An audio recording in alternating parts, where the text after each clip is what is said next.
really respect your opinion.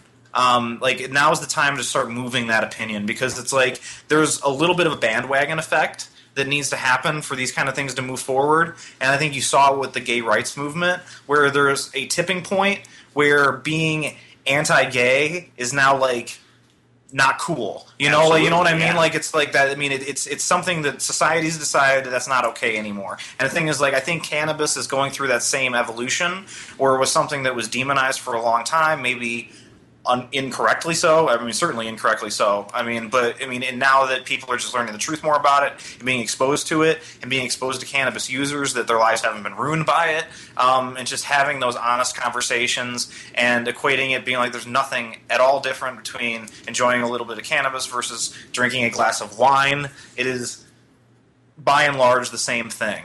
And I think just getting that kind of idea out there in polite society is really important.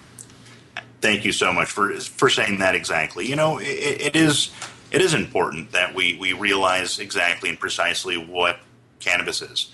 Is it you know, is it something that is going to make you turn into a wild beast? Of course not. You know, no more so than anything else in this world.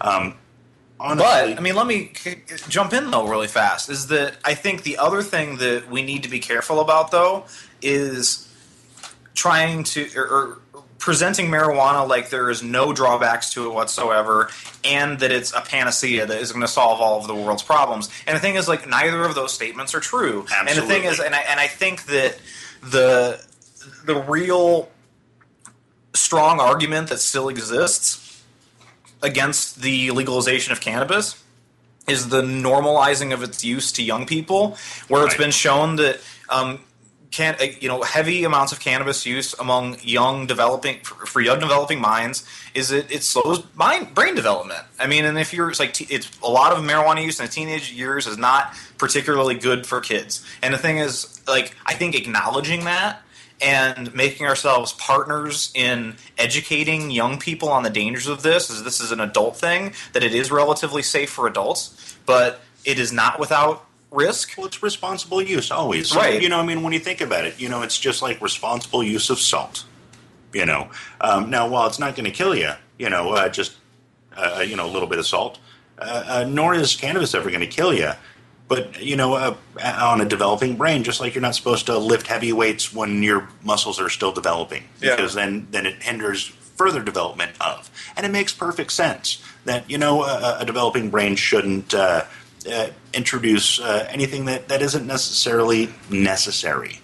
But I think a lot of us know that, at least in our society now, and apparently for the last several thousand years, the stresses of the day-to-day activities, whether it was sowing the fields, you know, going and hunting and getting your food for the night, or simply what we do now with our faces immersed in our electronic devices, with our bosses, our customers, our vendors yelling at us to get something done faster and faster and faster, and then the stresses of the day unfold. Then we all of a sudden need to have a way of respite. We need to find that solace that only can occur from allowing our mind space to exist with nothing else. And I personally have always found that to be cannabis for me. So I got one more quick question before we have to wrap it up, Andrew. Okay. So in a perfect world, how do you feel about personal cultivation? Do you think that's something that should wind up being included in any kind of a legislation? I think long term it's absolutely necessary. I think that personal cultivation is something that's very personally important to me.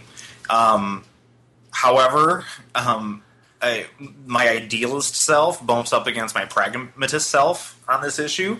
And there's going to be an initiative in 2016, and there's a possibility that the inclusion of personal cultivation rights in that initiative for all people might kill the initiative. And there may be some sort of compromise that we can reach on that for certain patient classifications, or I mean, there may be some other ways that we can approach that question.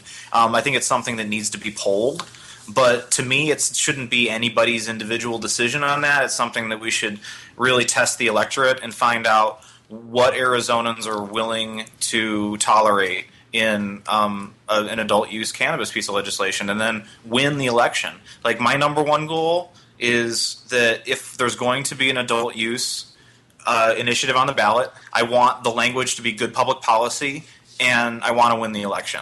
And so then that's really that's the perspective I'm coming from. Absolutely. I think every bit of land that we grab is important.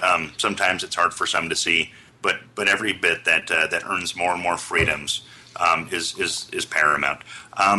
To all our listeners tonight, thank you guys for listening. We will see you again at the State of Cannabis. I am your host, Dave Inman. Andrew Myers, thank you again for coming and talking with us tonight. Cannabis News Radio, thank you guys. We will talk to you soon. Bye.